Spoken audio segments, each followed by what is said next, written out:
में विदेशी प्रत्यक्ष निवेश को 74% से बढ़ाकर 100% किया जाएगा। ये संवर्धित सीमा उन कंपनियों के लिए उपलब्ध होगी जो भारत में संपूर्ण प्रीमियम का निवेश करेंगी। विदेशी निवेश से संबद्ध मौजूद सीमाओं और प्रतिबद्धताओं की समीक्षा की जाएगी और उन्हें सरलीकृत किया जाएगा। भारतीय डाक भुगतान बैंक की सेवाओं को ग्रामीण क्षेत्रों में दूर तक पहुंचाया जाएगा और इनका विस्तार किया जाएगा।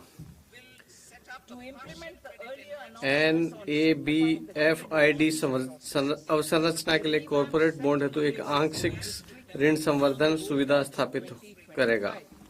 सार्वजनिक क्षेत्र में बैंक SHG सदस्यों और ग्रामीण क्षेत्र के लोगों की ऋण आवश्यकताओं को पूरा करने के लिए ग्रामीण क्रेडिट स्कोर फ्रेमवर्क विकसित करेंगे।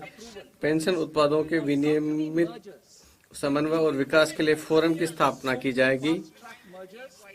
KYC प्रक्रिया को सरल बनाने के संबंध में की गई घोषणा के कार्यान्वयन के लिए 2025 में केंद्रीय KYC रजिस्ट्रार का पुनरुद्धार किया जाएगा। हम आवधिक अद्यतनीकरण के लिए एक सुव्यवस्थित प्रणाली लागू करेंगे। कंपनियों के विलय के लिए त्वरित अनुमोदन संबंधी आवश्यकताओं और प्रक्रियाओं को तर्कसंगत बनाया जाएगा। शीघ्र विलय के दायरे में भी विस्तार किया जाएगा और प्रक्रिया को सरल बनाया जाएगा। अंतरिम बजट में ये प्रस्तावित हमने वर्ष 2024 में 2 देशों के साथ द्विपक्षीय निवेश संधियों पर हस्ताक्षर किए। सतत विदेशी निवेश को बढ़ावा देने और फर्स्ट डेवलप इंडिया की भावना से मौजूद मॉडल BIT का पुनरुद्धार करके इसे और अधिक निवेश अनुकूल बनाया जाएगा। विनियामक सुधार पिछले 10 वर्षों के दौरान वित्तीय और गैर वित्तीय सहित विभिन्न पहलुओं में हमारी सरकार ने व्यवसाय करने की सुगमता के प्रति दृढ़ प्रतिबद्धता दिखाई है। हम ये सुनिश्चित करने के लिए संकल्पित हैं कि हमारे विनियमन प्रौद्योगिकी नवाचारों और वैश्विक नीतिगत विकास के साथ सामंजस्य स्थापित करें। सिद्धांत और विश्वास आधारित एक सरल विनियामक फ्रेमवर्क से उत्पादकता और रोजगार में वृद्धि होगी। इस फ्रेमवर्क के माध्यम से हम पुराने कानूनों के तहत बनाए गए विनियमनों को अद्यतन करेंगे। 21वीं सदी के लिए उपयुक्त इस आधुनिक लचीली जन उपयोगी और विश्वास आधारित विनियामक फ्रेमवर्क को विकसित करने के लिए मैं 4 विशिष्ट उपायों का प्रस्ताव करती हूँ। सभी गैर वित्तीय क्षेत्र संबंधी विनियमनों, प्रमाण, लाइसेंस और अनुमतियों की समीक्षा करने के लिए विनियामक सुधार हेतु उच्च स्तरीय समिति गठित की जाएगी। समिति से 1 वर्ष के भीतर अपनी सिफारिश प्रस्तुत करने की उम्मीद होगी। इसका उद्देश्य विश्वास आधारित आर्थिक व्यवस्था को सुदृढ़ करके परिवर्तनशील उपाय करना है, ताकि विशेषकर निरीक्षण और अनुपालन के मामले में व्यवसाय करने की सुगमता को बढ़ाया जा सके।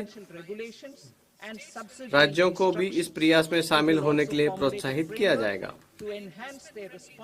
प्रतिस्पर्धी समन्वित संघवाद की भावना को आगे बढ़ाने के लिए वर्ष 2025 में राज्यों का निवेश अनुकूल सूचकांक शुरू किया जाएगा।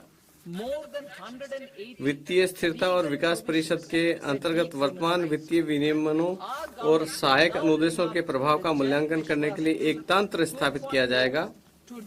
ये तंत्र उनकी जवाबदेही बढ़ाने और वित्तीय क्षेत्र के विकास के लिए एक फ्रेमवर्क भी तैयार करेगा। जन विश्वास अधिनियम 2023 में 180 से अधिक कानूनी प्रावधानों को गैर आपराधिक घोषित कर दिया गया था। हमारी सरकार अब विभिन्न कानूनों में 100 से अधिक प्रावधानों को गैर आपराधिक बनाने के लिए जन विश्वास विधेयक 2.0 लाएगी। अब मैं राजकोषीय नीति के बारे में बताना चाहूंगी। जुलाई के बजट में मैंने राजकोषीय सुदृढ़ीकरण के मार्ग पर बने रहने की प्रतिबद्धता जताई थी। हम राजकोषीय घाटे को प्रत्येक वर्ष इस प्रकार से रखने का प्रयास करेंगे कि केंद्रीय सरकार का ऋण GDP के प्रतिशत के रूप में गिरते क्रम में बना रहे। अगले 6 वर्षों के लिए रोडमैप का विस्तृत ब्यौरा FRBM विवरण में दिया गया है। संशोधित अनुमान उधारियों के अलावा कुल प्राप्तियों का संशोधित अनुमान 31.47 लाख करोड़ है। जिसमें से निवल कर प्राप्तियां 25.57 लाख करोड़ है। कुल व्यय का संशोधित अनुमान 47.16 लाख करोड़ है, जिसमें से पूंजीगत व्यय लगभग 10.18 लाख करोड़ है।